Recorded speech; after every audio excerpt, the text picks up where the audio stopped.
नमस्कार दोस्तों बैंक कर्मचारियों की 11th बाइपार्टाइट सेटलमेंट के बाद अभी जो नेक्स्ट परेशान कर देने वाली खबर है वो है गवर्नमेंट के द्वारा डिसइन्वेस्टमेंट एंड स्ट्रेटजिक सेल के ऊपर घोषणा पत्र बजट सेशन के दौरान ये इंफॉर्मेशन देनी, जिसमें कि बजट सेशन की जो स्पीच है बजट 2021-2022 में गवर्नमेंट ने अपना पक्ष बैंकों के ऊपर बिल्कुल क्लियर कर दिया है।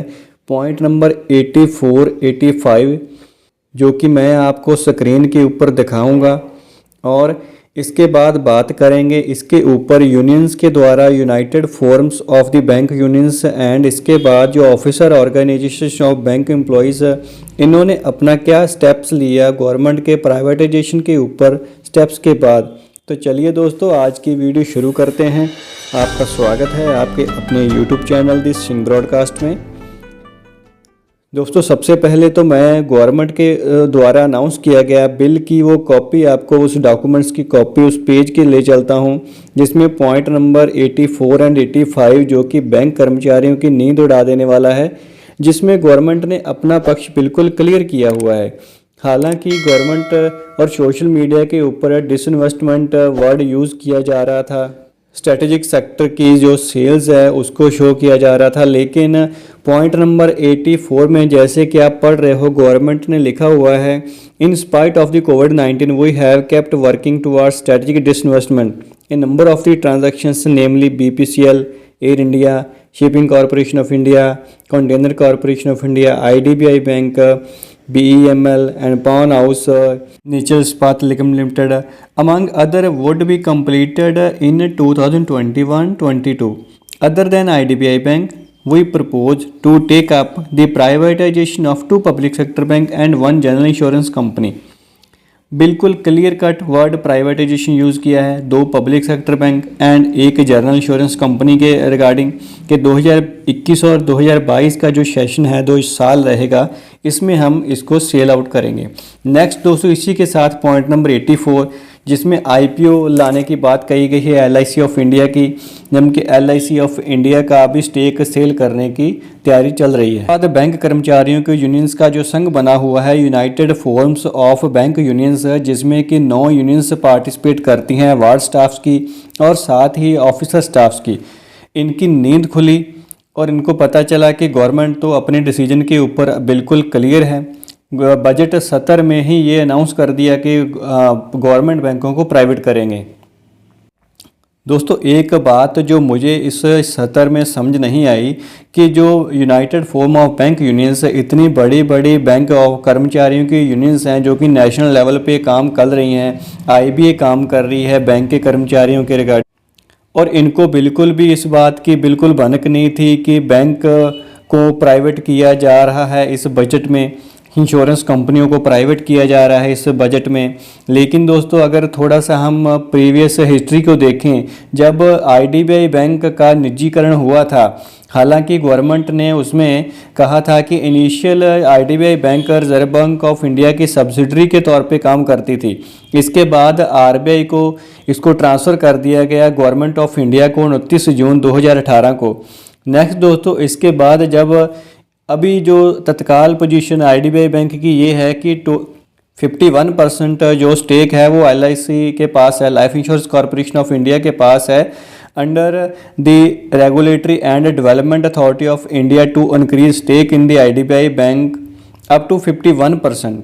LIC ने अपना जो स्टेक ये कंप्लीट किया था 51% 21 जनवरी 2019 को, और उसके बाद रिजर्व बैंक ने एक प्रेस रिलीज करके कहा था कि India has clarified, reserve bank of India has clarified wide the press release dated 14 March 2019 that IDBI bank stand recategorized as a private sector bank for regulatory purpose with effect from the 21 January 2019। IDBI bank ने को बिल्कुल declare कर दिया कि ये कि private sector को bank इसको कैटेगरी इसकी चेंज कर दी है।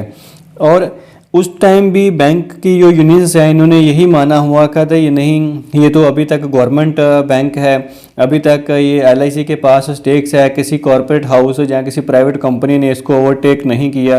उस टाइम बैंक कर्मचारियों की जो यूनियंस हैं, यूएफबीयू, जहाँ ऑफिसर यूनियंस, जहाँ फिर वार्ड स्टाफ की यूनियंस, किसी की तरफ से कोई भी स्टेप्स नहीं लिया गया इसके रिगार्डिंग। लेकिन अभी जब गवर्नमेंट ने अपना पक्ष क्लियर किया है तो अभी इनको याद आई है। और इसी के साथ जैसे कि आप स्क्रीन के ऊपर देख रहे हो, यूएफबीयू ने एक सर्कुलर जारी किया 2 फरवरी 2021 को।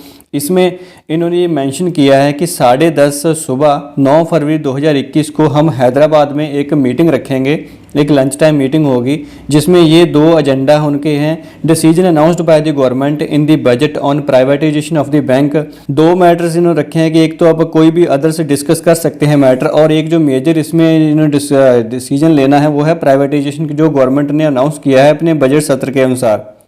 दोस्तों एक बात तो हम सारे जानते हैं कि जो बजट सत्र है ये 15 फरवरी तक कंप्लीट हो जाएगा, और उसके बाद जो गवर्नमेंट ने अपने बजट में जो अनाउंसमेंट रखी हैं, जो अमेंडमेंट रखी हैं, जो भी रेगुलेशंस को अमेंडमेंट करने के लिए प्रोविजंस रखी हैं, उसको एक कानून का रूप दिया जाएगा। बाद में संसद पार्लियामेंट में उसको अप्रूव कर दिया जाएगा।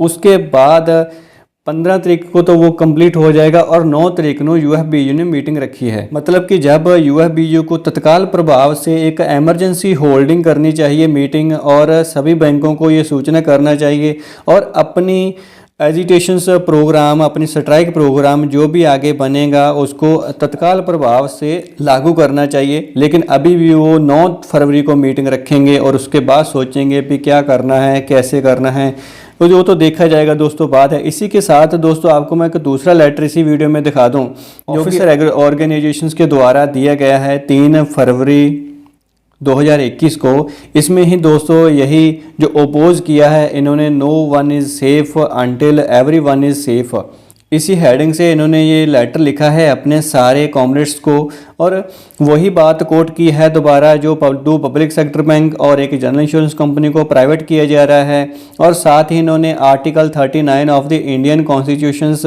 उसका रेफरेंस दिया है कि हमें अपने अधिकारों को टेकअप कैसे करना है। दोस्तों इस लेटर की कॉपी मैं अपने डिस्क्रिप्शन बॉक्स में भी आपको दे दूंगा, आप वहां से जाके या इस वीडियो को पॉज करके आप आराम से पढ़ सकते हैं। इसमें मोटी मोटी बातें वही हैं दोस्तों।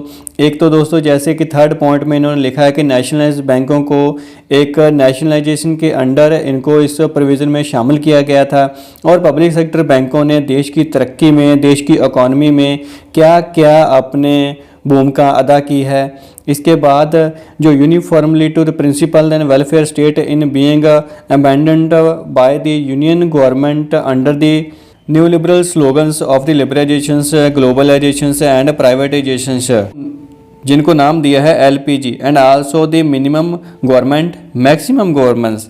तो गवर्नमेंट की तरफ से ये उद्देश्य उनका ये है कि ज़्यादा कम से कम अगर डिपार्टमेंट गवर्नमेंट के अंडर रहेंगे तो उनको वॉच करने की, उनको मॉनिटरिंग करने की उनको कम ज़रूरत पड़ेगी। ज़्यादा से ज़्यादा वो अपने उन डिपार्टमेंट्स को मॉनिटर कर पाएंगे और अच्छे से चला पाएंगे।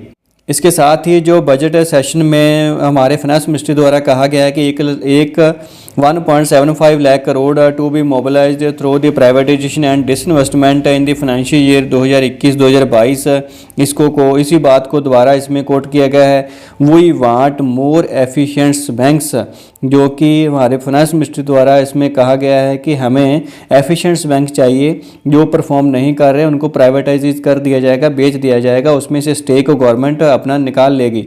इसके बाद दोस्तों होने वाला क्या है, जब बजट सत्र ये कंप्लीट होगा उसके बाद गवर्नमेंट क्या करेगी, बैंकिंग कंपनी एक्ट को 1970, 1980 and SBI act 1955, LIC act 1956 and the general insurance business nationalisation act 1972 ऐसे बिल्स को भी अमेंड कर देगी, ताकि पब्लिक सेक्टर बैंकों को, इंश्योरेंस कंपनियों को, पब्लिक सेक्टर यूनिट्स को अमेंड, उनको प्राइवेटाइजेशन करने में कोई भी दिक्कत परेशानी का सामना गवर्नमेंट को ना करना पड़े।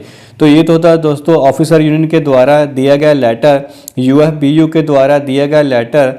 और साथ ही मैंने आपको बजट के सेशन की वो कॉपी दिखाई जिसमें 84 और 85 नंबर पॉइंट है, जिसमें क्लियर कट गवर्नमेंट ने अपना पक्ष क्लियर किया गया है on disinvestment, on privatisation of the banking sectors. दोस्तों अगर आपको ये वीडियो अच्छा लगा तो kindly like share this video and also subscribe this channels.